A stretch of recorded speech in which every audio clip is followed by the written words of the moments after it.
يا أهلا بكل المتابعين. إحنا النهاردة قدام موضوع قالب السوشيال ميديا والشارع الرياضي كله. كل العيون دلوقتي متجهة ناحية حاجة واحدة بس، قائمة أسود الأطلس المنتخب المغربي لكأس العالم 2026. طيب من غير مقدمات طويلة خلينا ندخل في التفاصيل ونعمل تحليل سريع للقائمة الرسمية دي، ونشوف إيه هي الطموحات وإيه سر الجدل الكبير اللي شفناه في تعليقات الناس والمصادر الصحفية اللي تبعناها. وعشان نبقى ماشيين على النور، تحليلنا النهاردة متقسم ل5 نقط سريعة. هنبدأ بإرث قطر وطموحات 2026، بعدين تفاصيل البطولة التاريخية دي، وبعدها ندخل في الجد ونستعرض القائمة الرسمية المكونة من 26 لاعب. كمان هنقف شوية عند غضب بعض الجماهير وغياب النجوم المخضرمين، ونختم باللي جاي والماتشات اللي على الأبواب. ندخل على أول نقطة معانا، إرث قطر وطموحات 2026. إنجاز غير مسبوق في قطر 2022، أول منتخب إفريقي وعربي يوصل لنصف النهائي. العبارة دي مش مجرد جملة، دي حرفياً لحظة تاريخية كلنا عشناها. الإنجاز الخرافي ده خلى سقف التوقعات يضرب في السماء لمونديال 2026. الضغط دلوقتي مش طبيعي يا جماعة، لأن الجماهير خلاص ما بقاش يرضيها مجرد التمثيل المشرف، هم مستنيين استمرارية في كتابة التاريخ. وده بالظبط اللي بيخلي أي قرار مهما كان صغير تحت الميكروسكوب وبيتحسب بالملي. طيب نروح للنقطة الثانية، تفاصيل البطولة التاريخية اللي جاية. رقم 48، الرقم ده بيغير كل الحسابات. مونديال 2026 اللي هيتلعب في أمريكا، كندا والمكسيك مش هيكون زي أي مونديال شفناه قبل كده. لأول مرة في التاريخ هنشوف 48 منتخب بيشاركوا في البطولة. ده معناه مباريات أكتر، مسافات سفر أطول، وتحديات بدنية مرعبة. عشان منتخب يقدر يكمل في الماراثون ده محتاج دكة بدلاء قوية جدا ونفس طويل لأبعد الحدود. نيجي بقى لأهم جزء في قراءتنا، النقطة الثالثة، القائمة الرسمية المكونة من 26 لاعب. الناخب الوطني محمد وهبي أعلن القائمة في الرباط، وخلينا نفصصها مع بعض. في حراسة المرمى والدفاع بنلاقي صمامات الأمان والأسماء الثقيلة اللي كلنا عارفينها: ياسين بونو، منير المحمدي، أشرف حكيمي، نصير مزراوي، نايف أكرد وشادي رياض. دول بيمثلوا الخبرة والتقل في الملعب. بس المثير هنا واللي المصادر اتكلمت عنه كتير هو عودة الحارس رضا التكناوتي للقائمة. التكناوتي مر بفترة صعبة جدا بعد مونديال قطر، لكنه قدر يعافر ويرجع بقوة ويحجز تذكرته ل 2026. قصة كفاح بجد بتضيف روح حلوة جدا للتشكيلة. أما بالنسبة لخط الوسط فالمهمة تقيلة جدا. السيطرة على الإيقاع وبناء الهجمات قدام عمالقة العالم محتاج وحوش في نص الملعب، وهنا بنلاقي سفيان أمرابط، عز الدين أناحي، بلال الخنوس، إسماعيل الصيباري، ونائل العيناوي، وأسماء تانية مهمة.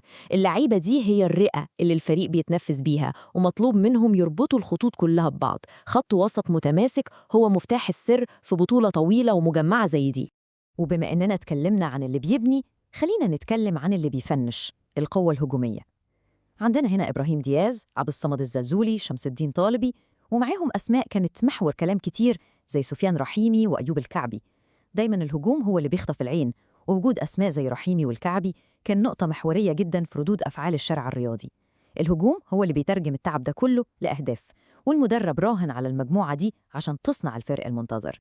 وعشان نقفل كلامنا عن القايمة لازم نذكر اللائحة الاحتياطية اللي بتضم المهدي الحرار، أمين سباعي، ومروان سعدان. زي ما قلنا دي بطولة طويلة وشقة، ووارد جدا يحصل إصابات أو إيقافات في أي وقت. هنا بيجي دور القايمة دي، هم بمثابة صمام الأمان اللي المدرب هيلجأ ليه لو حصلت أي طوارئ، ولازم يكونوا على أتم استعداد للدخول في فورمة الماتشات في أي ثانية. ندخل بقى على النقطة الرابعة واللي عملت ضجة كبيرة، جدل الجماهير وغياب النجوم المخضرمين. بصوا، المصادر وتعليقات وضحت انقسام حاد جدا في الشارع الرياضي، واحنا هنا بنعرض الصورتين بموضوعية تامة من غير ما ناخد أي طرف. من ناحية في غضب صريح من استبعاد أسماء كبيرة ومخضرمة زي جواد اليميق، يونس بالهندة، ورومان سايز. بعض الجماهير شايفة إن اللاعيبة دي رجالة أكلت النجيل عشان القميص، واستبعادهم يعتبر تفريط في الخبرة والشخصية القيادية. ومن الناحية التانية منلاقي انتقادات قوية لاختيار أسماء زي سفيان رحيمي، أيوب الكعبي، ويوسف بالعمري. في أصوات بتقول إن اللعيبة دي ممكن ما تقدرش تشيل مسؤولية ماتشات من العيار الثقيل، والبعض وصل بيه الأمر لاتهام الإدارة بإن الاختيارات دي فيها محسوبية ومجاملات. الانقسام ده نقدر نلخصه في رأيين اتكرروا كتير في المصادر. الرأي الأول بيهاجم بشراسة وبيقول المنتخب يبنى بالرجال لا بالمجاملات والقرارات الكارثية. ده بيعكس حالة من فقدان الثقة في معايير الاختيار. لكن في المقابل بنلاقي رأي تاني بيدافع عن الاستقرار وبيقول أي انتقاد أو تشويش لن يؤدي إلا لتشتيت تركيز المجموعة. الرأي ده بيطالب الناس كلها إنها تقف في ظهر الفريق وتحترم قرارات المدرب بعيداً عن أي عاطفة. وجهتين نظر عكس بعض تماماً وبيحطوا ضغط رهيب على الإدارة الفنية. أخيراً، النقطة الخامسة والأخيرة، الطريق إلى الأمام. بعيداً عن كل الجدل ده، المخطط الزمني ما بيرحمش. يوم 11 يونيو هتنطلق رسمياً صافرة بداية كأس العالم 2026 في أمريكا الشمالية، وبعدها بيومين بالظبط يوم 13 يونيو المغرب هتكون على موعد مع زلزال كروي حقيقي في مباراتها الافتتاحية ضد منتخب البرازيل. الماتش ده مش مجرد ضربة بداية، ده هيكون أول امتحان حقيقي واختبار قاسي جدا لتشكيلة المدرب محمد وهبي قدام العالم كله. ومواجهة العمالقة مش هتقف عند البرازيل وبس. تقارير وتحليلات الجماهير بتأكد إن التحضير لمواجهات زي البرازيل أو اللعب قدام منتخبات تكتيكية وعنيفة زي اسكتلندا محتاج تلاحم وروح قتالية ملهاش مثيل. الفريق محتاج يقفل على نفسه، يتجاهل أي تشتيت خارجي، ويركز 100% على الأداء جوه المستطيل الأخضر. المرونة والتركيز العالي هم السلاح الوحيد للنجاح في الاختبارات دي.